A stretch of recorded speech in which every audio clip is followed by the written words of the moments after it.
Passando para o nosso próximo item, a ideia de que existe um eterno conflito entre ciência e religião. Todos nós ouvimos isso o tempo todo.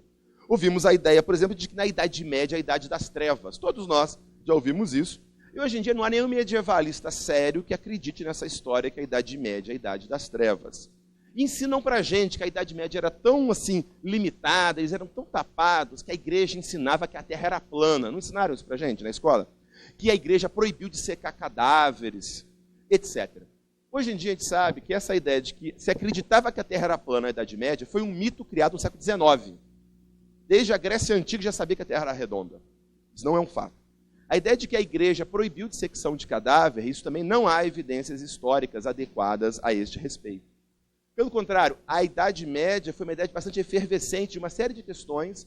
Inclusive, a própria igreja ela foi responsável por trazer a cultura grega, Aristóteles, por exemplo, através de Tomás de Aquino, para retomar na nossa cultura ocidental.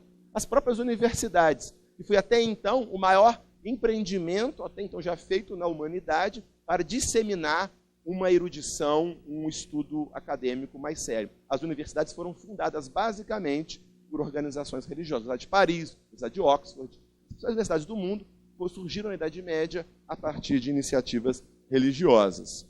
Uma outra ideia também equivocada que a gente tem, de que o Renascimento e a Revolução Científica do século XVI surgiu de uma visão materialista e anti-espiritual do mundo.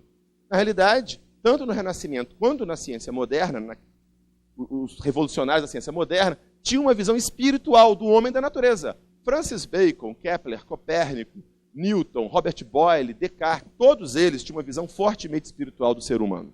E mais, não só isso. A maioria deles tinha motivações espirituais para realizar as suas investigações. Eles enxergavam-se como sacerdotes de Deus. O cientista era um sacerdote de Deus, explorando a obra divina, e ao conhecer a obra divina, eu conheço a mente de Deus. Eles se viam, então, como sacerdotes a serviço de Deus na humanidade. Isso tem sido mais reconhecido ao longo da história da ciência atualmente. E qual é a origem, então, deste conflito, dessa ideia de conflito eterno? Não que não houve conflitos, é claro que houve conflitos, mas a ideia de um eterno conflito surgiu basicamente, pelo que se sabe hoje em dia, segundo a maioria dos historiadores, no final do século XIX.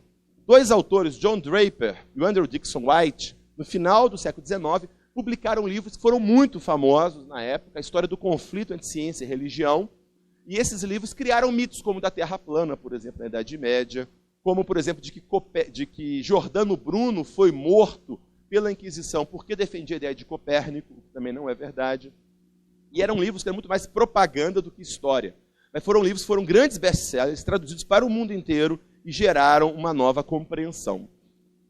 Não há dúvida que houve episódios, e tem havido ainda episódios de intolerância. Mas conflito e intolerância está muito na natureza humana. Qualquer ser humano com poder tende muitas vezes a ser intolerante. A religião, sem dúvida, foi intolerante com relação a Galileu. A religião muitas vezes é intolerante. Por exemplo, alguns criacionistas que acham que a Terra foi criada há 6.000 anos atrás e entram em conflito, em confronto, às vezes muito vezes agressivo com relação ao evolucionismo, etc. Então, isso existe. Por outro lado, também, o nome da ciência foi utilizado muitas vezes para intolerância. O que é o nazismo, se não um uso inadequado da ciência para justificar a eugenia e o massacre? O que foi Stalin também, se não usando suposto de uma verdade científica para massacrar milhões de pessoas? Ou até mesmo a Revolução Francesa, muitos não sabem, mas a Revolução Francesa, por exemplo, também chegou um período de grande intolerância, nós sabemos, houve muitas decapitações, intolerância religiosa. Por exemplo, eles invadiram a Catedral de Notre-Dame, quebraram as estátuas seculares, depredaram toda a igreja e transformaram a igreja num grande depósito de alimentos, num silo para guardar trigo. O que vocês acham disso? Intolerância. A intolerância é da natureza humana e precisa de ser trabalhada com muito cuidado.